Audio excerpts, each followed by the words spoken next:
اور وہ اپنا سر ماں کی گود میں ڈالتا رہتا ہے. باپ اگر مارے تو بھاگ جاتا ہے، لیکن ماں مارتی ہے تو جتنا مارتی ہے اتنا وہ اپنا سر اپنی ماں کی گود میں ڈالتا ہے. اسی وجہ سے اللہ تبارک و تعالی نے رحم کا حوالہ دیتے ہوئے کہ میں کتنا رحیم ہوں، اس کا ایک منظر دیکھنا ہو تو ماں کو دیکھ لو. فَبِهَا تَعْطِفُ الْوَالِدَةُ عَلَى وَلَدِهَا. بڑی عجیب بات ہے. رحم کا حوالہ دیتے ہوئے اللہ تبارک و تعالیٰ کے ماں کی تمثیل دی گئی، ماں کی مثال دی گئی، والدہ کی. فَبِهَا تَعْطِفُ الْوَالِدَةُ للوالد فَبِهَا تَعْطِفُ الْوَالِدَةُ عَلَى وَلَدِهَا. اچھا، تو ماں جب ایک رحم کے حصے سے اتنی محبت کرتی ہے، میرا خیال ہے کہ اگر بچہ پورے بدن کا خون مانگے تو ماں پیچھے نہیں ہٹے، پورے بدن کا خون دے دے. اسی وجہ سے اس کے قدموں کے نیچے جنت ہے. حدیث ہے جی. ایک صاحب نے پوچھا ماں کے قدموں کے نیچے جنت ہے تو باپ؟ میں نے بتایا کہ باپ کا جوتا اس جنت تک پہنچنے کا راستہ بتاتا ہے. دونوں گویا کہ تربیت میں دونوں کا رول ہوتا ہے. اچھا، ماں کے پاس فون آیا، اٹھا کر کے بات کر رہی، بچہ کہیں باہر پڑھ رہا ہے، ابھی بات ہو ہی رہی ہے، پیچھے باپ کھڑا ہوا ہے، اس سے کہہ دو فکر نہ کرے، پیسے بھیج دیتا ہوں. پیچھے کھڑا. رحم کے ایک حصے کو پا کر اپنے بچوں کے لیے سب کچھ قربان کر دیتے ہیں باپ. بتائیے جس کے پاس 99 حصے ہوں وہ کتنا رحیم ہو اپنے بندوں پر. اپنے بندوں پر کس قدر رحیم ہوگا. اگلا ٹکڑا، رحم کا ایک حصہ دنیا میں ڈال دیا ہے. پھر 99 فَإِذَا كَانَ يَوْمُ الْقِيَامَةِ. اب دیکھو مالک یوم الدین، جب قیامت کا دن ہوگا تو اکملها بهذه الرحمہ، اللہ تبارک و تعالی اس رحمت کے ذریعے اپنے رحم کو کامل کرے گا. نہیں سمجھ میں آیا؟ 99 ہے نا، تو اب 100 جب ملائیں گے تب نہ مکمل ہوگی عدد 100 کی. 100% کب ہوگا؟ 100 کب ہوگا؟ جب یہ حصہ 99 میں ملا لیا جائے گا. تو اللہ تبارک و تعالی وہ 99 حصہ جو اس نے اپنے پاس رکھ رکھا ہے، یہ حصہ بھی اس کے ساتھ ملا کر 100 کر لے گا، اور پھر اپنے موحد بندوں جنہوں نے دنیا میں اللہ کے ساتھ شرک نہیں کیا ہوگا، ان 100 حصوں کے ساتھ ان کے اوپر رحم کرے گا. لہذا اللہ تبارک و تعالیٰ کی رحمت سے مایوس ہونے کا سوال ہی پیدا نہیں ہوتا. شاید آپ نے غور نہیں کیا کہ یہاں پر رحم کے 2 الفاظ لائے، جو صفتیں لائی گئی اور دونوں صفتیں رحمت پر دلالت کرتی ہیں، الرحمن اور الرحیم. اس میں نقطہ یہ ہے کہ الرحمن ایک ایسی صفت ہے جو اللہ کی تمام صفتوں میں سے کسی صفت کے ساتھ نہیں آتی. آئے گی تو رحیم کے ساتھ آئے گی، آئے گی تو تنہا آئے گی، اور اگر جڑ کر آئے گی تو صرف صفت رحیم کے ساتھ آتی ہے. الرحمن علم القرآن، صفت رحمانیت آئی، تنہا آئی ہے، اور یہاں آئی ہے الرحمن الرحیم. یہ جب جڑتی ہے تو صرف رحیم کے ساتھ جڑتی ہے، اور آتی ہے تو تنہا آتی ہے، اللہ کے کسی اور صفت کے ساتھ یہ صفت نہیں جڑتی ہے. کون سی؟ الرحمن. اب الرحمن اور الرحیم آپ اس کے رحم کا اندازہ لگا سکتے ہیں. چلیے ایک حدیث پڑھ لیتے ہیں.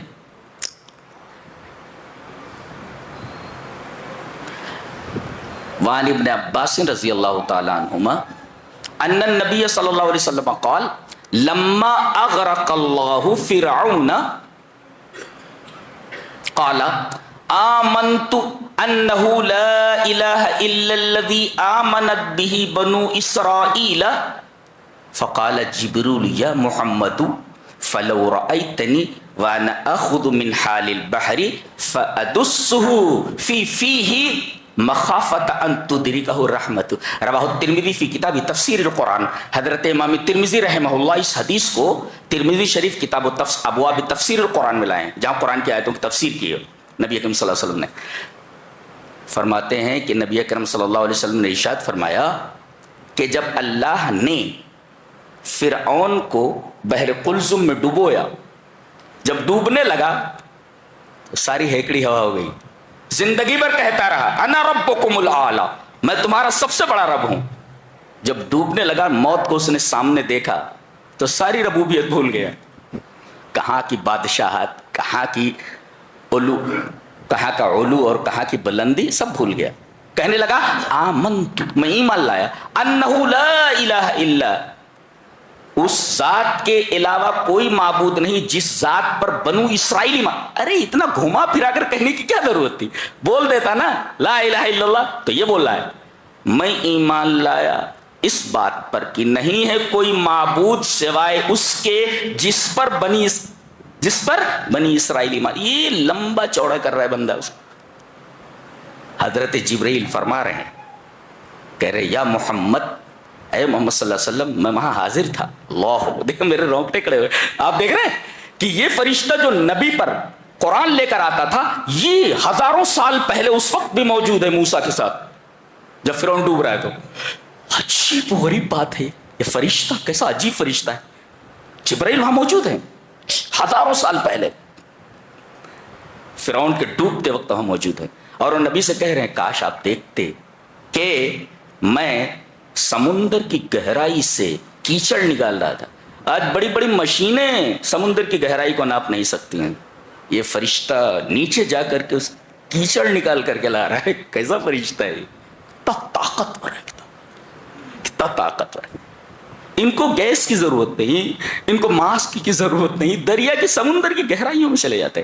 کہا کہ آپ دیکھتے کہ میں سمندر کی گہرائیوں سے کیچڑ نکال کر کے لایا اور میں اس کے منہ میں ٹھونس رہا تھا. فَأَدُسُّهُ فِي فِيهِ، اس کے منہ میں ٹھونس رہا تھا میں. کیوں؟ کہا کہ مخافۃ ان تدرکہ الرحمہ، ایسا نہ ہو کہ اللہ تبارک تعالیٰ کو اس کے اوپر رحم آ جائے، اسے بخش دے. اللہ اکبر. فرعون یہ ظلم کا استعارہ ہے. فرعون جب بولتے ہیں تو آدمی کے ذہن میں ظلم ہی ظلم نظر آتا ہے. جو اپنی بیوی کو تپتے ہوئے عرض پر، تپتی ہوئی زمین کے اوپر لٹا کر کے ہاتھوں اور پیروں میں کیلیں ٹھونک دے، مرنے کے لیے چھوڑ دے، کتنا ظالم ہوگا اندازہ لگائیے آپ. تو فرعون کا لفظ جب بولا جاتا ہے تو ذہن میں ظلم کی مختلف انواع گھومنے لگتی ہیں، گویا کہ فرعون کا لفظ یہ ظلم کا استعارہ ہے. ایسے ظالم کے بارے میں وہ کہہ رہے ہیں کہ میں ڈرا کہیں اللہ تبارک و تعالی اس کے اوپر نہ رحم کر دے. مخافۃ ان تدرکہ الرحمہ. اللہ، سمجھ میں آیا کتنا رحیم ہے وہ. جی جی. ایک چیز اور سمجھ میں آئی کہ الحمدللہ رب العالمین کا تعلق الرحمن الرحیم سے کیوں ہے. الحمدللہ، اس کے بعد الرحمن، الحمدللہ رب العالمین الرحمن. چلیے وہ حدیث دیکھ لیتے ہیں، اس کے بھی ترمذی ابواب تفسیر القرآن میں لائے ہیں. نبی اکرم صلی اللہ علیہ وسلم نے ارشاد فرمایا لما خلق اللہ آدم ونفخ فیہ روح عطسا، عطسا فقال الحمدللہ فحمد اللہ بإذنہ فقال له ربه رحمك الله يا آدم. رواه الترمذی فی ابواب تفسیر القرآن. اللہ کے رسول صلی اللہ علیہ وسلم نے ارشاد فرمایا جب اللہ تبارک و تعالی نے حضرت آدم کا پتلا جنت میں بنایا، پتلا بہت دنوں تک ویسے کھڑا رہا، مٹی کا بنا ہوا. اللہ تبارک تعالیٰ نے جب اس کے اندر روح پھونکی، پتہ یہ چلا کہ انسان صرف جسم نہیں ہے، مادہ نہیں ہے، بلکہ روح اور جسم کا مرکب ہے. تو جس طریقے سے جسم کی کچھ ڈیمانڈ ہیں اور اسے پورا کرنا پڑتا ہے، اسے روح کی بھی ڈیمانڈ ہے، اس کو پورا کرنا ضروری ہے. جی. تو اللہ تبارک و تعالیٰ نے جب ان کے اندر روح پھونکی تو جب روح سر میں پہنچی، روح جب سر میں پہنچی تو انہیں چھینک آئی، اسنیز کیا انہوں نے، کہا الحمدللہ. پہلے ان کی زبان سے نکلا، ہمارے ابا کی زبان سے کیا نکلا؟ الحمدللہ، اللہ کی تعریف نکلی. اور ان کو کیسے پتا چلا کہ یہ بولنا چاہیے؟ آگے جواب دیا گیا فحمید اللہ بإذنہ، اللہ نے ان کو سکھایا اور اللہ کے اذن سے وہ بولے کہ چھینک آئے تو کیا کرنا چاہیے. انہوں نے کہا الحمدللہ. فقال له ربه, تو ان کے رب نے ان سے کہا رحمک اللہ یا آدم, اے آدم اللہ تیرے اوپر رحم کرے. آپ دیکھ رہے ہیں آپ, الحمدللہ انہوں نے کہا تو اللہ نے فرمایا اللہ تیرے اوپر رحم کرے. یہ الحمدللہ رب العالمین کا ربط ہے الرحمن الرحیم سے, سمجھ میں. اور پھر الرحمن الرحیم کا تعلق, اس کا ربط مالک یوم الدین سے ہے.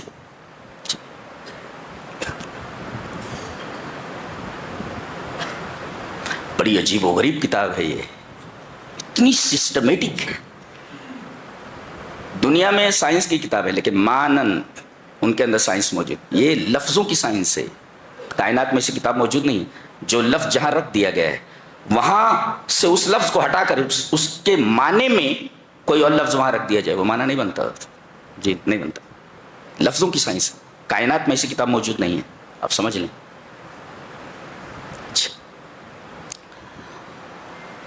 اس کے بعد آپ دیکھیں گے کہ فرمایا گیا ایاک نعبد و ایاک نستعین. جی ہم تیری ہی عبادت کرتے ہیں اور تجھی سے مدد چاہتے ہیں. سوال یہ ہے کہ عبادت کس کی جائے؟ جواب دیا گیا فیما یثبت ان به العون, جو مدد کر سکتا ہو, جو مدد کر سکتا ہو اس سے مدد مانگی جائے, اور جو تمہارا پیدا کرنے والا ہے اس کی عبادت کی جائے. جیسا کہ آگے آئے گا تو دیکھیں ایاک نعبد, عبادت کس کی؟ بولے اللہ کی. عبادت کب تک کی جائے بتائے گا وَاعْبُدْ رَبَّكَ حَتَّى يَأْتِيَكَ الْيَقِينُ, یقین آنے تک اللہ کی عبادت کرتے رہو. یقین کیا ہے؟ یقین الموت. اس لیے کہ اس سے زیادہ یقینی چیز کیا ہو سکتی ہے؟ کسی سے بھی پوچھو ہر ایک کہے گا مرنا ہے, اس میں تو کسی کا اختلاف ہی نہیں ہے. یقین وَاعْبُدْ رَبَّكَ حَتَّى يَأْتِيَكَ الْيَقِينُ. اور ایک نکتہ یہ بتاؤں, یقین کا مطلب یہ ہوتا ہے ہر آدمی اس کو مانتا ہے. یہاں آخر میں سورہ بقرہ میں کہا گیا وَبِالْآخِرَةِ هُمْ يُوقِنُونَ, آخرت پر ایسا یقین ہونا چاہیے کہ آدمی کا ذہن اختلاف کی طرف جائے ہی نہ, مانے مرنے ہے اور مرنے کے بعد ایک زندگی. آگے بتائیے. تو گویا عبادت کب تک کہ وَاعْبُدْ رَبَّكَ حَتَّى يَأْتِيَكَ الْيَقِينُ, موت تک. اچھا عبادت کیسے کی جائے؟ عبادت کیسے کی جائے, کب تک کی جائے؟ وَاعْبُدْ رَبَّكَ حَتَّى يَأْتِيَكَ الْيَقِينُ, جب تک موت نہ آ جائے. یہ عبادت کا سلسلہ جاری رہنا چاہیے. اچھا اور کیسے کرنا چاہیے؟ حدیث جبریل میں فرمایا گیا کہ ان تعبد اللہ کأنک تراہ, اللہ کی عبادت اس طرح کرو جیسا کہ تم اللہ کو دیکھ رہے ہو. اللہ بتائیے, اگر آپ کو معلوم ہو کہ تم اللہ کو دیکھ رہے ہو تو آپ کی عبادت کا انداز کیسا ہوگا؟ عبادت کب تک؟ موت تک. عبادت کیسے؟ ان تعبد اللہ کأنک تراہ, عبادت اس طرح جیسا کہ تم اللہ کو دیکھ رہے ہو. یہ کیفیت آپ کی ہونی چاہیے عبادت کے وقت, ورنہ پوری نماز تو ہماری دکانوں کی نظر ہو جاتی ہے. کھڑے ہیں یہاں اور ذہن ہے دکانوں میں اور دنیا میں. اچھا اور وَإِيَّاكَ نَسْتَعِينُ, اور ہم تیری ہی مدد چاہتے ہیں. مدد کس سے مانگنی چاہیے؟ کہتے ہیں فیما یثبت ان به العون, جو مدد کر سکے, جو آپ کی آواز سنتا ہو. ایک بھئی آپ پکار رہے ہیں نا مدد کے لیے, تو آپ کی آواز سننا, وہ سنتا ہو آپ کی آواز, اور دوسرے سننے کے بعد مدد کرنے پر قادر ہو. یہ دو چیزیں ضروری ہیں مدد کے لیے. پکارنے والے کی آواز کو سننا چاہیے اسے, اس کی آواز اس کے پاس پہنچ رہی, اور دوسرے وہ مدد کرنے پر قادر ہو. صاحب قبر نہ تو آواز کو سنتا ہے اور نہ مدد کرنے پر قادر ہے, اس لیے کہ ہم اپنے آنکھوں سے دیکھتے ہیں. یہ بدیہی چیز ہے. وہ نہا نہیں سکتا, وہ کفن نہیں پہن سکتا, وہ قبر خود کھود نہیں سکتا, سب دوسرے لوگ کرتے ہیں, اسے اختیار نہیں ہے. تو استعانت کے لیے ضروری ہے کہ ہماری آواز وہ سن رہا ہو اور دوسرے مدد کرنے پر قادر ہو, اور یہ چیز اللہ کے علاوہ کسی کے پاس نہیں ہے. وہ آپ کی آواز کو سنتا بھی ہے اور مدد کرنے پر قادر بھی ہے. جہاں کوئی آواز نہ سنے وہاں وہ سنتا ہے. حضرت یونس علیہ السلام مچھلی کے پیٹ میں. دیکھیں ذرا, ایک آدمی مچھلی کے پیٹ میں ہے اور مچھلی اسے دریا کی تہوں میں لے کر کے چلی گئی ہے, تاریکی ہی تاریکی چاروں طرف, وہاں سے پکار رہے ہیں لا الہ الا انت سبحانک انی کنت من الظالمین, اور عرش پر ان کی آواز سنی جا رہی ہے. اور رب تعالیٰ فرما رہے ہیں کہ اگر یہ تسبیح نہ پڑھتا تو ہم قیامت تک اس کو مچھلی کے پیٹ میں رکھتے. کیا پاور ہے, اللہ اکبر. یہ مچھلی بھی زندہ رہتی, یہ بھی زندہ رہتا. یہ پاور ہے ہمارے رب کا. یہ ہے. تو یہ ہے, ہم مدد کس سے طلب کریں؟ جو آپ کی آواز سنتا ہو اور مدد کرنے پر قادر ہو. کہیں سے آپ پکاریں وہ سنتا ہو اور مدد کرنے پر وہاں سے قادر ہو.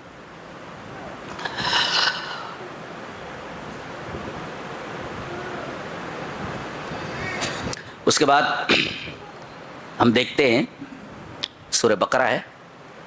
سورہ بقرہ یہ قرآن حکیم کی سب سے بڑی سورہ ہے. اس کے اندر علماء نے لکھا ہے کہ 1000 امر ہے. امر کا مطلب ڈو اٹ, کرو. امر کسے کہتے ہیں؟ ڈو اٹ, اسے کرو. 1000 امر ہیں, یعنی یہ کہا گیا یہ 1000 چیزیں ایسی ہیں کہ you have to do it, تمہیں کرنا ہی ہے, ڈو اٹ, کرو اس کو.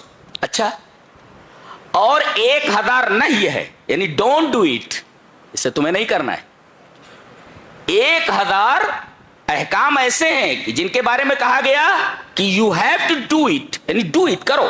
اور 1000 احکام ایسے ہیں جن کے بارے میں کہا گیا ڈونٹ ڈو اٹ, اسے نہیں کرنا ہے. 1000 امر اور 1000 نہیں, اور 1000 خبر ہے. خبر کا مطلب اطلاع دی جا رہی ہے کہ یہ چیزیں ذہن میں رکھو, تمہیں معلوم نہیں ہے. اس طرح یہ سورہ کریمہ جو 1000 امر 1000 نہیں اور 1000 خبر لیے ہوئے ہے, زندگی کا ایک نظام کامل لیے ہوئے ہے. یہ سورہ پورا نظام زندگی اپنے اندر لیے ہوئے ہے. اتنی عجیب و غریب سورہ ہے یہ معمولی سورہ نہیں ہے. بتائیے 1000 امر 1000 نہیں 1000 خبر, پورا نظام زندگی, منہج شامل الحیات, پوری زندگی کے لیے ایک مکمل ضابطہ حیات ہے. خالی یہی سورہ. کون سی ایسی سورہ ہے جس میں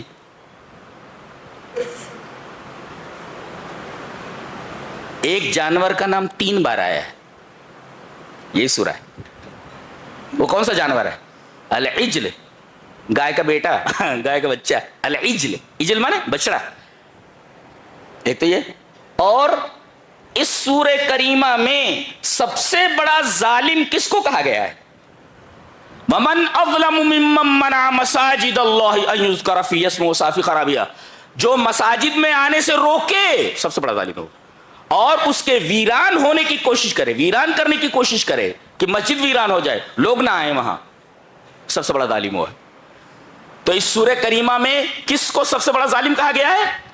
جو مساجد میں آنے سے روکے کہ وہاں اللہ کا ذکر کرے وہ, اور دوسرے یہ کہ اس کی ویرانیت کا, اس کی ویرانی کا سبب بنے. اچھا,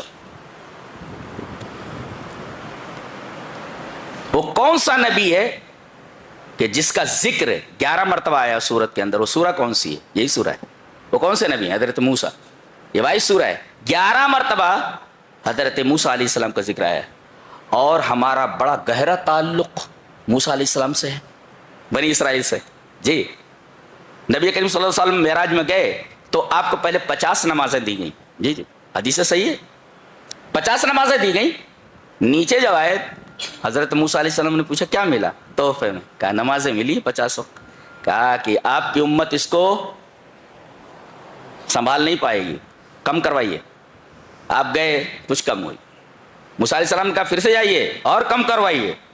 کرتے کرتے وہ 0 وہاں سے ہٹ گیا, صرف 5 بچی.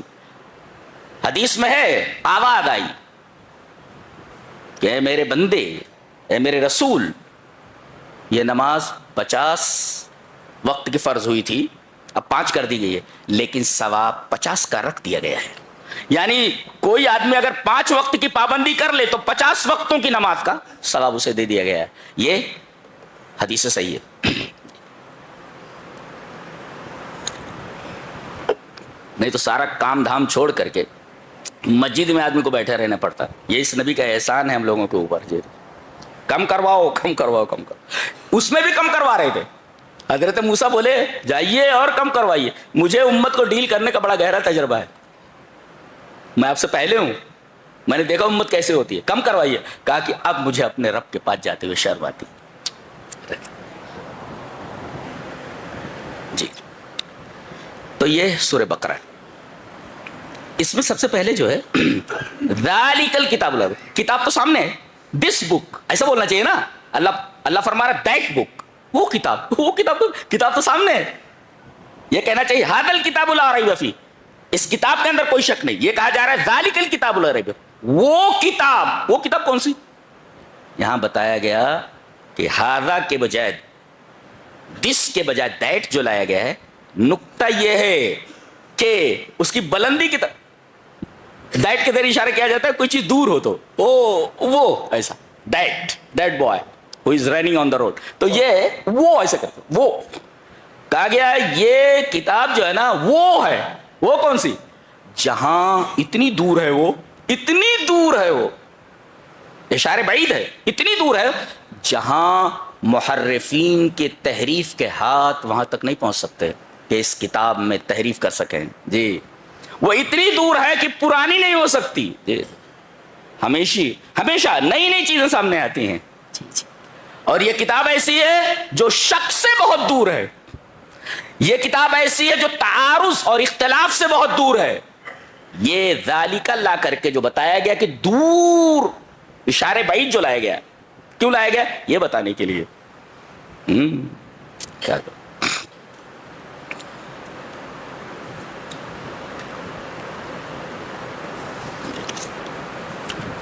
آگے دیکھیے, منافقین کی ایک کیفیت بیان کی جا رہی ہے, بہت غور سے سنیے, بہت پیاری بات کی جا رہی ہے. یہاں کہا گیا جب ان سے کہا جاتا ہے کہ زمین میں فساد مت کرو, وَإِذَا قِيلَ لَهُمْ لَا تُفْسِدُوا فِي الْأَرْضِ قَالُوا إِنَّمَا نَحْنُ مُصْلِحُونَ أَلَا إِنَّهُمْ هُمُ الْمُفْسِدُونَ وَلَكِنْ لَا يَشْعُرُونَ.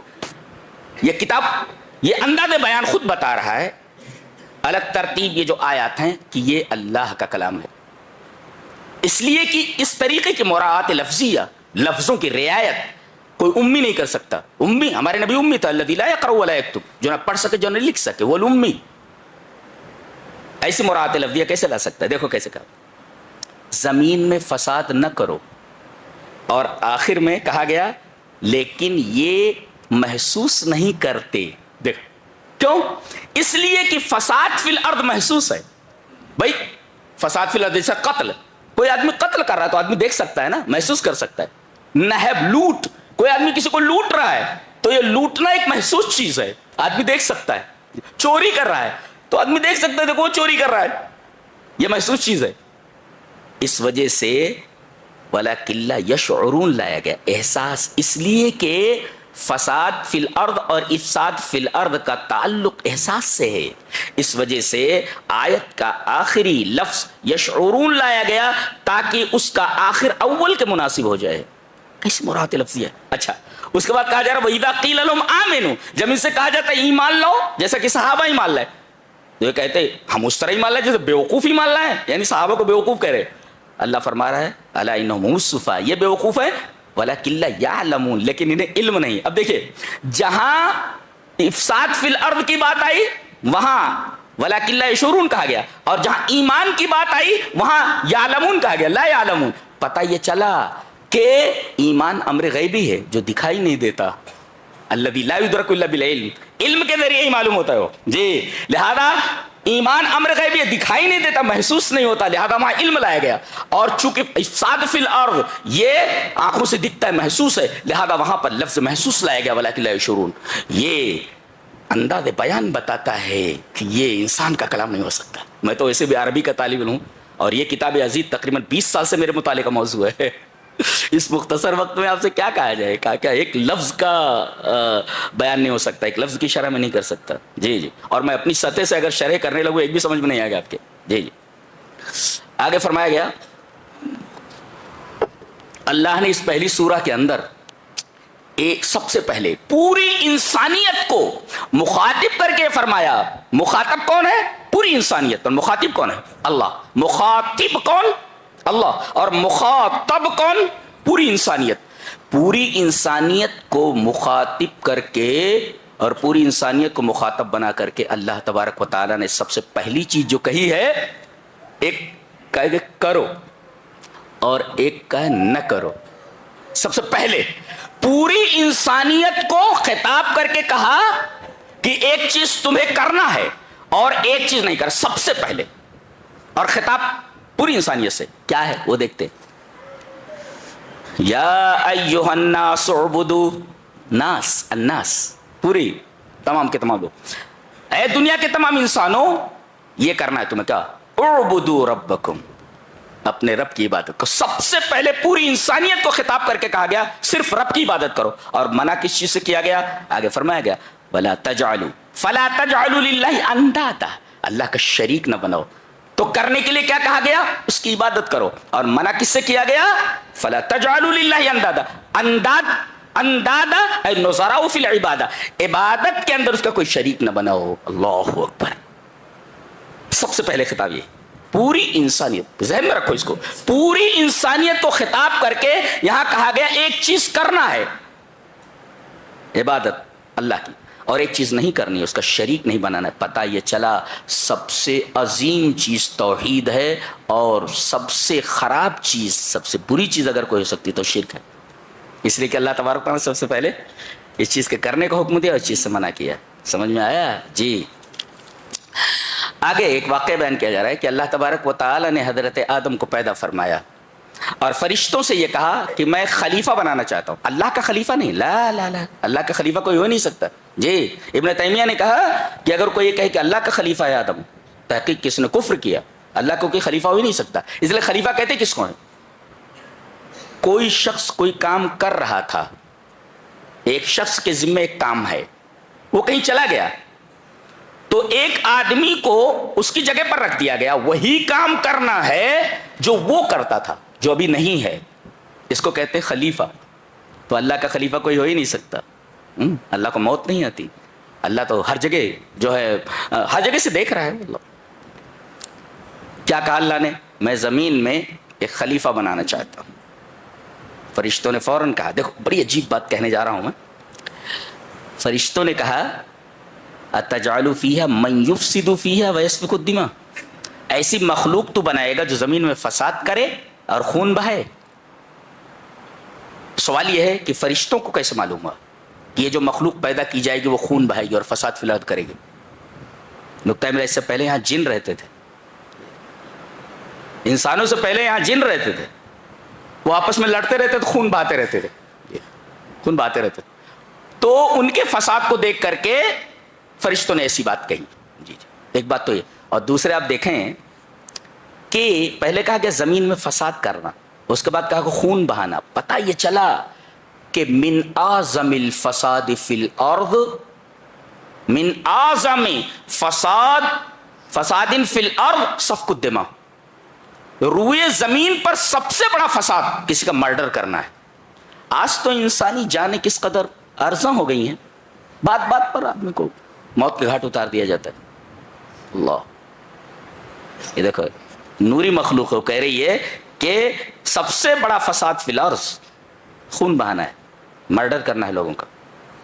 اور قیامت کے دن عبادات میں سب سے پہلے سوال نماز کے بارے میں ہوگا، اور معاملات کے بارے میں سب سے پہلا سوال خون کے بارے میں ہوگا. اور یہ اتنا بڑا گناہ ہے کہ سب سے پہلا گناہ جس نے کیا یہ قتل والا، وہ قابل ہے، آدم کا بیٹا ہے. اب جتنے بھی قتل ہوں گے اور قتل کا جو گناہ رہے گا اس کا ایک حصہ اس کے اوپر لادا جاتا رہے گا قیامت تک. نقطہ یہ ملا کہ کوئی ایسی غلط سنت چھوڑ کر نہ جاؤ کہ تمہارے بچے اس کی اقتدا کریں. اگر کوئی غلط طریقہ چھوڑ کر کے گئے ہیں اور بچے اس کے اوپر چل رہے ہیں تو آپ کو اس کا گناہ برابر ملتا رہے گا. جی جی. یہ بات بتائیے. اچھا، کیا اللہ مشورہ طلب کر رہا ہے فرشتوں سے کہ میں زمین میں خلیفہ بنانے جا رہا ہوں، آپ کا کیا خیال؟ لا لا، اللہ لا یحتاج الی مشورہ. اللہ تبارک تعالیٰ کسی مشورے کا محتاج نہیں ہے. وہ بتا رہا ہے، خبر دے رہا ہے. اور یہ سن کر کے فرشتوں نے کہا رب تعالیٰ تو ایسی مخلوق بنائے جو فساد فی الارض کرے، خون بہائے. تو کیا یہ فرشتوں کا اعتراض تھا اللہ تبارک و تعالیٰ کے اس فیصلے پر؟ لا لا لا، فرشتے نوری مخلوق ہے، وہ اللہ کے کسی فیصلے پر اعتراض کیسے کر سکتے ہیں؟ وہ یہ کہہ رہے ہیں کہ رب تعالیٰ یہ مخلوق کون سی بنانے جا رہا ہے؟ اگر ہماری عبادت میں کوئی کمی ہے تو ہم جاننا چاہتے ہیں. ویسے ہم تیری تسبیح و تقدیس تو کر ہی رہے ہیں. دیکھو وَنَحْنُ نُسَبِّحُ بِحَمْدِكَ اور عجیب بات یہ ہے کہ یہ نحن نسبح جملہ اسمیہ ہے. اور جملہ اسمیہ یہ استمرار اور دوام پر دلالت کرتا ہے، یعنی فرشتے ایک لمحہ بھی تسبیح سے غافل نہیں ہوتے. اللہ اکبر، جملہ اسمیہ ہے نحن نسبح. تو یہ دیکھو، ایک ہے تسبیح، ایک ہے تحمید اور ایک ہے تقدیس. تینوں کا فرق سمجھے. وَنَحْنُ نُسَبِّحُ بِحَمْدِكَ وَنُقَدِّسُ لَكَ. تو ایک ہے تسبیح. تسبیح کسے کہتے ہیں؟ نفی ما لا یلیق بہ، اللہ تبارک و تعالی سے ایسی صفات کی نفی کرنا جو اس کے شایان شان نہیں ہے. ایسا نہیں، جیسے اللہ لا ینام، اللہ سوتا نہیں ہے. اللہ لا یموت، اللہ مرتا نہیں ہے، اسے موت نہیں آتی. اور اللہ لا یاکل، اللہ کھاتا نہیں ہے. لا تاخذہ سنۃ ولا نوم، اللہ کو جو ہے اونگ آتی ہے اور نہ نیند آتی ہے. تو یہ نہیں آتی نہیں آتی نہیں آتی، تو گویا کہ آپ عیوب کی نفی کر رہے ہیں اللہ تبارک و تعالیٰ سے. یہ تسبیح ہے، اللہ تبارک و تعالیٰ سے عیوب کی نفی کرنا. سونا عیب ہے جی، اللہ اگر سو جائے ایک لمحے کے لیے کائنات کا کیا ہوگا؟ تو اللہ لا ینام، اللہ سوتا، اللہ کھانے کا محتاج نہیں ہے. اللہ لا یاکل، تو نہیں ہے نہیں ہے نہیں، یہ ہے تسبیح. اور تقدیس کسے کہتے ہیں؟ اس بات ما یلیق بہ، ان تمام صفات کا اس بات کرنا جو اس کے شایان شان ہے. کیا؟ اللہ رحیم، اللہ غفور، اللہ رحمان، اللہ رحیم وغیرہ، یہ ساری چیزیں. اللہ رازق، اللہ رزاق. تو یہ ساری چیزیں جو آپ ثابت کر رہے ہیں یہ ہے تقدیس. نفی کرنا یہ تسبیح ہے، اور ثابت کرنا تمام صفات کمالیہ کو یہ ہے تقدیس. اچھا، حمد کسے کہتے ہیں؟ حمد کہتے ہیں اللہ تبارک و تعالی کی تعریف کرنا اس کی صفات کمال پر. گویا کہ صفات تحمید کے اندر تین چیزیں ہیں. کیا؟ ایک تو ہے ثنا، تعریف، اور دوسرا ہے محبت، اور تیسرے تعظیم. یہ ثنا پلس محبت پلس تعظیم از اکول ٹو تحمید. اسی وجہ سے کہا گیا ہے وَنَحْنُ نُسَبِّحُ بِحَمْدِكَ. تسبیح کے بعد تحمید ہے، تحمید بعد تعریف کرنا اللہ تبارک تعالیٰ. ہم اس وجہ سے اللہ کی تعریف کر رہے ہیں کہ وہ غفور رحیم ہے. ہم اس وجہ سے اللہ تبارک تعالیٰ کی تعریف کر رہے ہیں کہ وہ رب العالمین ہے. تو یہ ہے تحمید. تو سمجھ میں آیا؟ تسبیح کا مطلب ہوتا ہے اللہ سے عیوب کی نفی کرنا. لا ینام، اللہ لا یاکل. اچھا، تقدیس کسے کہتے ہیں؟ تمام صفات کمالیہ کو اس کے لیے ثابت کرنا، اللہ غفور ہے، رحیم ہے وغیرہ. اور تحمید کسے کہتے ہیں؟ تحمید میں تین چیزیں ہیں. ایک تو ثنا ہے، تعریف، میں اس وجہ سے اللہ کی تعریف کر رہا ہوں کہ وہ غفور رحیم. تو تحمید کا مطلب ہے کہ الثنا پلس محبت اور پلس تعظیم از اکول ٹو تحمید. یہ دیکھو، یہ وَنَحْنُ نُسَبِّحُ بِحَمْدِكَ وَنُقَدِّسُ لَكَ. ہم اس کے لیے کافی ہیں، تیری تسبیح بیان کرتے ہیں، تیری تقدیس کرتے ہیں. عبادت میں کیا کمی ہے کوئی ہماری؟ اللہ نے فرمایا انی عالم ما لا تعلم، میں جو جانتا ہوں تم نہیں جانتے. جی بس بات ختم ہو گئی، بات ختم ہو گئی. اس کے بعد کہا جا رہا ہے کہ اللہ تبارک و تعالیٰ نے فرشتوں کے ساتھ وہ شیطان کو لگایا ہوا تھا، اور اللہ کو معلوم تھا کہ یہ بہت بڑا بدماش ہے. جب آدم کو پیدا کیا تو فرشتوں کے ساتھ اس کو بھی حکم دیا گیا کہ آدم کو سجدہ کر.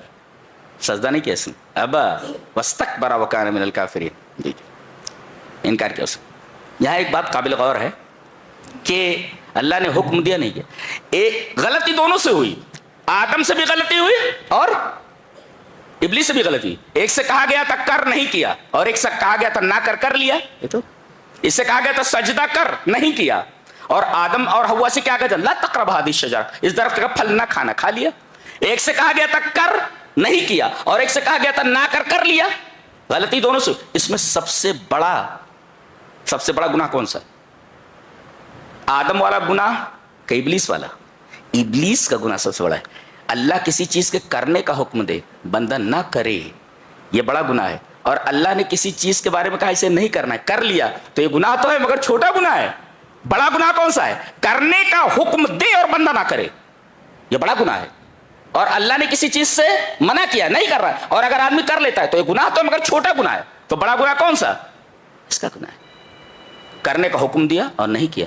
تو شیطان کا جو ہے یہ گناہ جو تھا یہ آدم کے گناہ سے بڑا تھا. اسی وجہ سے اللہ تعالیٰ نے توبہ کی توفیق آدم کو دی. اسے توفیق نہیں ملی, اسے توفیق نہیں ملی. اور عجیب بات یہ ہے کہ دونوں نے رب کہہ کر کے اللہ سے دعا مانگی. انہوں نے کہا ربنا ظلمنا انفسنا, اے ہمارے رب ہم نے اپنے نفسوں کے اوپر ظلم کیا. گویا کہ اپنے گناہ کا اعتراف کیا انہوں نے, گناہ ہو گیا میرے رب. تو گویا کہ آدمیت یہ ہے, انسانیت یہ ہے کہ آدمی جب غلطی کا ارتکاب کرے تو اپنی غلطی کو تسلیم کرے اور اللہ سے اپنی غلطی کی معافی مانگے. اور شیطانیت کیا ہے؟ اپنی غلطی پر جمع رہے اور اس سے 1 انچ ہٹنے کے لیے تیار نہ ہو. کسی نے کہا تھا کہ غلطیوں پر سرکشی کا اضافہ نہ کرو, اس لیے کہ اللہ کے ہاں غلطی قابل معافی ہے, سرکشی قابل معافی نہیں. تو آدم سے غلطی ہوئی معاف کر دیے گئے, شیطان سے سرکشی ہوئی معاف نہیں کیا گیا. اچھا دونوں نے دعا کی, انہوں نے کہا ربنا ظلمنا انفسنا, معاف کر دیے گئے. اس نے کیا کہا رب انظرنی الی یوم یبعثون, میرے رب. جو دیکھو دونوں نے کسی کا وسیلہ نہیں لیا ہے. آدم و حوا نے بھی ڈائریکٹ کہا ہے ہمارے رب, اور اس نے بھی وسیلہ نہیں لیا, ڈائریکٹ بول رہا ہے رب انظرنی الی یوم یبعثون. اور پوری دنیا کو یہ باور کرانے پر لگا ہوا ہے کہ بغیر وسیلے کی دعا قبول ہی نہیں ہوتی. کتنا بدماش ہے دیکھو, یہ تو الٹے کام ہے اس کے. پوری دنیا کو اس پر لگا رہا ہے کہ بغیر وسیلے کی دعا قبول نہیں ہوتی, اور بغیر وسیلے کی دعا مانگی ہے اس نے رب انظرنی الی یوم یبعثون. اچھا اس نے کہا کہ چونکہ اس کی وجہ سے میں گمراہ ہوا آدم سے, یہ دشمنی میں نہیں بھولتا, اس کو بھی میں دیکھتا ہوں اور اس کے اولاد کو بھی دیکھتا ہوں میں, اس کو بھی دیکھتا ہوں. اور ان کو کیسے دیکھا؟ جنت سے نکلوا دیا, جنت سے نکلوا دیا. اور ہمارے پیچھے جو پڑا ہوا ہے تقریباً 90-95% سب ٹریک سے ہٹ گئے ہیں, سب ٹریک سے ہٹ گئے. اتنا کامیاب ہے. اور کیا بولا؟ جو راستہ جنت کی طرف جاتا ہے صراط مستقیم, میں اسی پر بیٹھا ہوں. دیکھو اسی میں کہا گیا اہدنا الصراط المستقیم, اسی راستے پر بیٹھا ہوا ہے. لاقعدن لهم صراطک المستقیم, اسی راستے پر بیٹھا ہوا. اس کو معلوم ہے کہ اللہ کی طرف جانے والا راستہ ایک ہے, صراط مستقیم ہے. اور دنیا کو کیا باور کرا رہا ہے؟ 4 راستے ہیں. جی یہ دیکھو, واہ بھائی واہ, وہ مانتا ہے کہ راستہ ایک ہی ہے, اور دنیا کو یہ باور کرا رہا ہے کہ راستے 4 ہیں. صراط مستقیم ایک ہے مان رہا ہے وہ, اور دنیا کو کیا بتا رہا ہے کہ راستے 4 ہیں. چاروں راستے وہاں تک پہنچتے ہیں, اور اللہ کیا فرما رہا ہے؟ ایک ہی راستہ ہم تک پہنچتا ہے. ایسا کر رہے ہیں, سارے کام الٹے کر رہا ہے, سارے کام الٹے کر رہا ہے.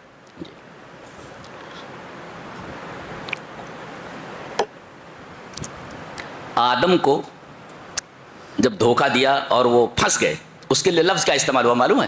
فَأَزَلَّهُمَا الشَّيْطَانُ, شیطان نے ان کو پھسلا دیا. آدمی سے ڈٹا رہے, کہیں پر جمع رہے, اور جب پھسل جائے تو پھسلنے میں آدمی یہ نہیں سمجھ پائے کہ گرنا کہاں ہے, کہاں تک جانا ہے. اور پھسل گیا ہے نا, پھسل گیا, ہاتھ پیر مارے گا لیکن جائے گا وہاں جہاں اسے پہنچنا ہے, صرف پھسل گیا. ایسے ہی اللہ تبارک و تعالی کے حکم کی نافرمانی کرنے کی وجہ سے شیطان نے ان کو پھسلا دیا, اور پھسلے تو کہاں گرے؟ اللہ نے فرمایا قلنا اہبطوا منہا جمیعا, چلو اوپر سے نیچے آ جاؤ, یہ پھسلنا ہے. آدمی پھسلتا ہے تو تھوڑی دور تک جاتا ہے اور وہاں گرتا ہے. یہاں عالم یہ ہے کہ ڈائریکٹ جنت سے نکالے گا اور زمین پر بھیج دیے گئے. اس سے بڑا حبوط کیا ہو سکتا ہے؟ اور ایک نقطہ یہ ملا, آدمی اگر گناہ کرتا ہے تو اسے بلندی سے پستی کی طرف بھیج دیا جاتا ہے. لہذا گناہوں سے بچو کہ تمہیں بلندی سے پستی کی طرف بھیج دیا جائے, پھینک دیا جائے تم کو, جس طرح تمہارے باپ کو تمہاری ماں کو بھیج دیا گیا. جی ایک نقطہ لے کر جاؤ آج. یہ دیکھیے حضرت موسیٰ علیہ السلام اور بنی اسرائیل کا بیان ہو رہا ہے. راتوں رات نکل پڑے ہیں یہ بنی اسرائیل کو لے کر کے. کون؟ موسیٰ علیہ السلام. بحر قلزم پر پہنچے. فرعون کو معلوم ہو گیا, ایک لشکر جرار لے کر کے ان کے تعاقب میں, ان کے چیس کرتا ہوا وہاں تک پہنچا. سامنے بہتا ہوا سمندر ہے اور ادھر ہے دشمن. ادھر جائیں تب بھی موت, اور یہاں اس طرف جائیں موت. موت دونوں طرف ہے, موت دونوں طرف ہے. دریا میں گئے تو چھوڑنے والا تھوڑی ہے, ڈوب جاتے. گویا کہ انہوں نے سمجھ لیا تھا کہ اس طرف اگر گئے دریا میں تو موت ہے. سب کو یقین تھا کہ اس میں ہماری ہلاکت ہے. رب تعالی نے وہاں سے راستہ نکال دیا جہاں یہ سمجھ رہے تھے کہ ہمارے لیے یہ ہلاکت کا سبب ہے. تو تم اللہ والے ہو جاؤ، راستہ بند ہو تو راستہ کھل جاتا ہے. دیکھیں دریا بہ رہا ہے، خوفناک ہے، آدمی کودے مر جائے، لیکن اللہ تبارک تعالیٰ نے دریا ہی میں سے راستہ دے دیا، جہاں سے بچنے کا سوال پیدا نہیں ہوتا تھا وہاں سے نکال دیا. تو آدمی تصور بھی نہیں کر سکتا کہ ہم کہاں سے بچ سکتے ہیں. اللہ تبارک و تعالیٰ نے ایک بند چیز کو کھول دیا، اور اس کے لیے لفظ کیا استعمال کیا، وہی فرقنا بکم البحر. فرق کا مطلب ہوتا ہے، فرق کہتے ہیں مانگ کو، مانگ کہتے ہیں بیچ سے اسے نکالا گیا تو کچھ بال ادھر آ گئے کچھ بال ادھر آ گئے، تو بیچ میں جو وہ مانگ بولتے ہیں اس کو مانگ. ایسے ہی دریا میں راستہ بن گیا. فرق کسی کو بولتا ہے، فرق. عجیب بات، جس کو سمجھ رہے تھے کہ اس میں ہلاکت ہے، اللہ تبارک و تعالیٰ نے ان کو بچنے کا راستہ بنا دیا سمندر کو. تو آپ فیصلہ نہیں کر سکتے کہ یہ ہمارے لیے بہتر ہے، یہ ہمارے لیے بہتر نہیں ہے. اچھا ایک نکتہ اور، بنی اسرائیل نے یہ سمجھا کہ اس میں ہلاکت ہے تو راستہ کھول دیا گیا. اچھا ٹھیک ہے، راستہ کھلنے کے بعد کیا ہوا، فَأَنْجَيْنَاكُمْ، ہم نے تم کو نجات دے دی، تم بچ گئے اس راستے. فرعون اور اس کے لشکر نے دیکھا کہ اس راستے سے بنی اسرائیل بچ کر نکل گئے ہیں، ہم بھی بچ کر نکل جائیں گے. گئے اور ڈوب گئے. ایسا دیکھو راستہ ایک ہے، مگر ایک کے لیے وہ کشادگی مصیبت بن گئی، موت کا سبب بن گئی، اور ایک کی نجات کا سبب بن گئی. راستہ ایک ہی ہے، راستہ ایک ہے. اس کا مطلب یہ ہوا کہ ساری چیز اللہ تبارک و تعالیٰ کے ہاتھ میں ہے. ایک کشادگی نظر آ رہی ہے سامنے، بنی اسرائیل نکل گئے، اور اسی کشادگی میں جب یہ فرعون کا گزر ہوا اپنے لشکر کے ساتھ، وہ ڈوب گیا. تو بندہ کوئی چیز مانگتا ہے، اللہ مجھے یہ چاہیے، اگر نہ ملے تو یہ سمجھے کہ یہ چیز میرے لیے مضر ہے، اسی وجہ سے رب تعالیٰ مجھے نہیں دے رہے ہیں. ہاں ہم یہ سمجھتے ہیں ہمارے لیے کچھ، فرعون نے سمجھا یہ ہمارے لیے کشادگی ہے، راستہ بنا ہوا ہے نا، لیکن وہ کشادگی نہیں تھی اس کے لیے. جیسے ہی گھسا پانی بند ہو گیا اسی کے اوپر. کیا بات، آگے فرمایا گیا، بڑی عجیب بات کہی جا رہی.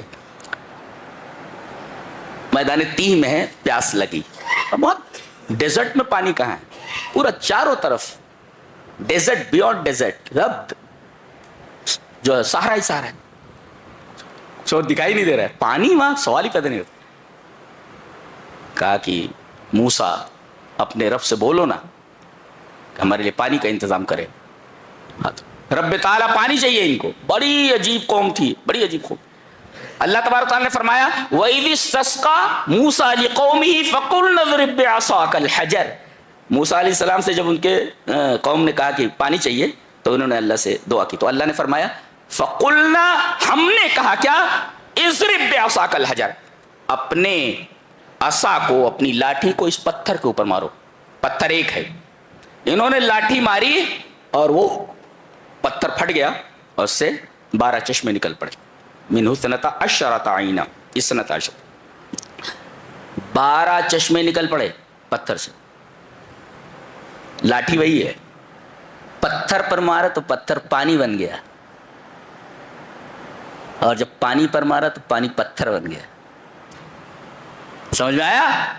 پتھر پر مارا تو پتھر پانی بن گیا، اور وہی لاٹھی ہے سمندر کے کنارے ہیں. اب کریں تو کیا، تو وہاں بھی اللہ نے فرمایا، یہاں کہا اضرب بعصاک الحجر، پتھر پر مارو، وہاں کہا اضرب بعصاک البحر، دریا کے اوپر سونٹا مارو، لاٹھی مارو، دریا کے اوپر راستہ بن گیا، اور دونوں طرف کا پانی کالطود العظیم، پتھر کی طرح کھڑا ہو گیا. جی عصا وہی ہے، پتھر پر مارا تو پتھر پانی بن گیا.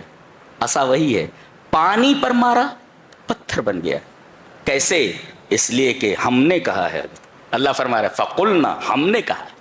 آپ جلاتی ہے، جل ڈال دیا گیا خلیل اللہ کو، اللہ کے خلیل کو، اور جیسے ہی آگ میں پڑے قلنا، ہم نے کہا یا نار کونی بردن، اپنی فطرت بدل دیا. ایک نقطہ یہ ملا کہ دنیا کے لوگ، مادہ پرست لوگ یہ کہتے ہیں کہ کوئی بھی مسبب بغیر سبب کے وجود میں نہیں آتا. پانی برس ہی نہیں سکتا جب بدلی نظر نہ آئے. جی اللہ فرماتا ہے ہم بغیر بادل کے برسات کر سکتے ہیں. جی ہم سبب کے محتاج نہیں، ہم سبب کے محتاج نہیں، ہم سبب کے محتاج نہیں. دنیا یہ کہتی ہے جب تک سبب نہ ہو مسبب وجود میں نہیں ہوتا. اللہ تبارک و تعالیٰ نے اپنے بنائے ہوئے قوانین کو توڑ کر کے بتایا کہ ہر چیز، ہر مسبب سبب کا محتاج نہیں ہوتا. ہم جب چاہیں تب اپنے بنائے ہوئے قانون کو توڑ دیں. ہم اپنے بنائے ہوئے قانون کے محتاج نہیں، اس کے پابند نہیں ہم. اللہ اکبر. ہم اپنے بنائے ہوئے قانون کے پابند نہیں ہیں. یہ ہمارا رب ہے، یہ ہمارا رب ہے. سمجھ میں آیا جی؟ آگے ایک واقعہ بیان کیا جا رہا ہے. ایک مرڈر ہو گیا تھا. کہاں؟ موسیٰ علیہ السلام کے زمانے میں. قاتل نہیں مل رہا تھا. ہو از دا کلر؟ قاتل کون پتہ نہیں چل رہا تھا. اب یہ لوگ آئے، کہا کہ موسیٰ اپنے رب سے بولو کہ وہ بتائے کہ قاتل کون ہے. اللہ تبارک تعالیٰ نے اس کا ایک حل بتایا. کیا؟ کہا کہ ایک گائے ذبح کرو اور اس کا ایک حصہ لے کر کے وہ مردے سے لگاؤ، مس کرو، مردہ زندہ ہو کر کے بتا دے گا کہ میرا قاتل کون ہے. اچھا، اب یہ آنا کانی کرنے لگے. کیوں؟ یہ سورہ کریمہ بقرہ کے نام پہ ہے. کیوں؟ اس لیے کہ قصۃ البقرہ قصۃ مرکزی ہے. مرکزی قصہ یہ اسی گائے کا قصہ ہے. اسی وجہ سے اسی کے نام سے یہ سورہ رکھی گئی، سورہ بقرہ. اچھا، گائے کو ذبح کرنے کا حکم کیوں دیا گیا گائے کو؟ کیونکہ ان لوگوں نے بچڑے کی پوجا کرنی شروع کر دی تھی. کہا کہ ماں ہی کو مار دو، ماں کو ذبح کر دو، تاکہ پتہ چلے کہ جس نے پیدا کیا ہے وہ کچھ نہیں کر سکتی تو یہ کیا کر لے گا جی. لِأَنَّهَا أُمُّ الْأَجَلِ، اس لیے کہ وہ بچڑے کی ماں ہے. اور یہ لوگ بچڑے کی پوجا کرنے لگے تھے. حضرت موسیٰ علیہ السلام کوہ طور پر جب چلے گئے تو ماں کو ذبح کرنے کا حکم دے دیا گیا. بس ابھی آنا کانی کرنے لگے، اس لیے کہ بچڑے کی محبت ان کے دلوں میں پیوست تھی. آنا کانی کر رہے تھے کیسی ہونی چاہیے رنگ. اچھا، آخر میں پوچھا رنگ کیسا ہونا چاہیے. اچھا، اللہ نے فرمایا اچھا رنگ چاہیے بقرۃ صفرا، پیلے رنگ کے ہو جائے، ایلو کلر ہونا چاہیے. ایلو کلر، ایلو کلر کیوں کہا گیا؟ بقرۃ صفرا، بقرۃ حمرا کیوں نہیں، لال کیوں نہیں؟ اس لیے کہ یہ جو پیلی جو ہوتی ہے گائے نادر ہوتی ہے. لِأَنَّ اللَّوْنَ الْأَسْفَرَ نادر فی البقرہ. گائے میں یہ رنگ نادر ہوتا ہے، ریئر ہوتا ہے، شاذ ہوتا ہے. اور جانتے ہیں ڈھونڈتے ڈھونڈتے کہاں پہنچے؟ ایک یتیم بچہ تھا. مفسرین نے لکھا ہے کہ اس یتیم بچے کے پاس تھی وہ گائے، اس رنگ کی ایک ہی گائے ملی وہ. اور کہا کہ اس کے چمڑے بھر کر ہمیں سونا چاہیے تب ہم دیں گے گائے کو. پتہ یہ چلا کہ آدمی جب اللہ کے احکام میں تشدد اختیار کرنے لگتا ہے تو اللہ تبارک تعالیٰ اس پر احکام کو شدید کر دیتا، سخت کر دیتا ہے جی. اور ایک نقطہ عجیب بڑا سا جی، یہ لے کر کے جاؤ. کیا آگے بتایا گیا؟ ثم قست قلوبکم من بعد ذلک فہی کالحجارۃ او اشد قسوہ. یہ واقعہ بیان کرنے کے بعد یہ کیوں کہا گیا تمہارے دل سخت ہو گئے؟ پتہ یہ چلا کہ اللہ تبارک و تعالیٰ کے احکام سے جتنا آدمی دور ہوتا جائے گا اس کا دل سخت ہوتا جائے گا. اور جب دل سخت ہو جائے تو اس کے سدھرنے کا امکان نہیں ہوتا. جی جی جی. نماز نہیں پڑھو گے دل سخت ہو جائے، روزہ نہیں رکھو گے دل سخت. جتنے بھی تم برے اعمال کرو گے اور نیک اعمال سے دوری اختیار کرو گے تو اللہ تبارک و تعالیٰ کے احکام سے دوری یہ سبب ہے قساوت قلب کی. آپ کا دل سخت ہوتا جائے گا. اس وجہ سے مان اس واقعے کے بعد لایا گیا ثم قست قلوب. کیا انداز بیان ہے، سبحان اللہ. یہ بڑی حیرت انگیز کتاب ہے، حیرت انگیز کتاب. کائنات میں ایسی کتاب موجود نہیں ہے. الفاظ نہیں ہے کہ اس کی تعریف کی جائے. تعریف نہیں کر سکتے اس کتاب کی. آگے ہاروت ماروت کا قصہ بیان کیا گیا. بعض لوگ کہتے ہیں کہ دو جادوگر تھے، جی جی یہودی تھے دونوں. لیکن بعض علماء نے کہا کہ صحیح یہ ہے کہ یہ دونوں فرشتے ہی تھے. اب اس وقت سوال یہ پیدا ہوا کہ جادو تو شرک ہے، بہت بڑا گناہ ہے، تو ایک نوری مخلوق یہ گناہ کیسے کر سکتی؟ ایک سوال یہ ہے. جواب اس کا یہ دیا گیا ہے کہ اللہ تبارک و تعالیٰ نے حضرت آدم کو جو سجدہ کروایا، سجدہ بھی غیر اللہ کے تو حرام ہے، شرک ہے. وہ کوئی چیز اگر شرک ہے یا گناہ ہے لیکن اللہ تعالیٰ کا حکم اس کے اوپر آ جائے تو عین عبادت ہے. اللہ اکبر، عین عبادت ہے. تو یہاں اللہ تبارک تعالیٰ کے حکم کو دیکھا جائے. یہ نہیں دیکھا جائے گا کہ وہ شرک سکھا رہے ہیں، بلکہ اللہ تبارک تعالیٰ نے ان کو حکم دیا تھا، لہذا وہ عبادت ہے، ان کے لیے جائز تھا. وہ جیسے آدمی کو قتل کرنا یہ درست نہیں ہے، لیکن حضرت ابراہیم علیہ السلام اپنے بیٹے کو قتل کرنے کے لیے نکل پڑے، اس لیے کہ خواب میں دیکھا تھا کہ میں بچے کو ذبح کر رہا ہوں، اور نبی کا خواب سچا ہوتا ہے. جی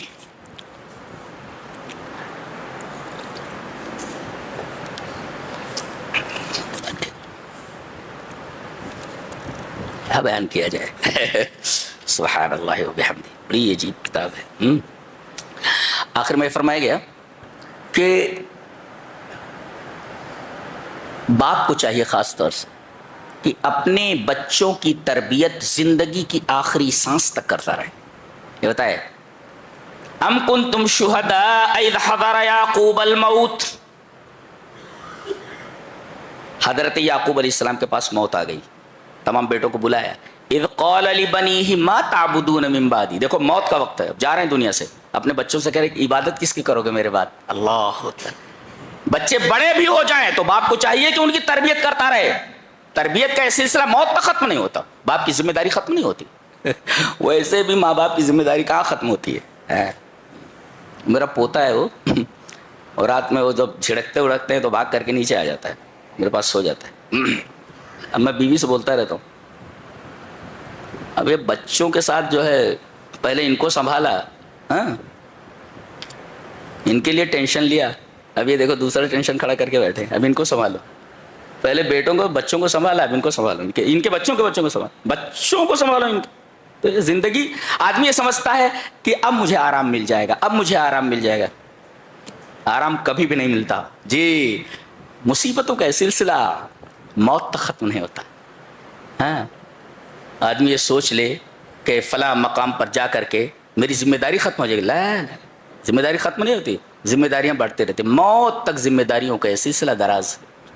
لہذا اللہ تبارک و تعالیٰ کو کبھی بند پھولو, اس کے احکام کو نظر انداز مت کرو, اور قرآن حکیم سے برابر جڑتے رہو. چلیے ابتدا ہو گئی ہے, انشاءاللہ چلتا رہے گا. وآخر دعوانا ان الحمد للہ رب العالمین.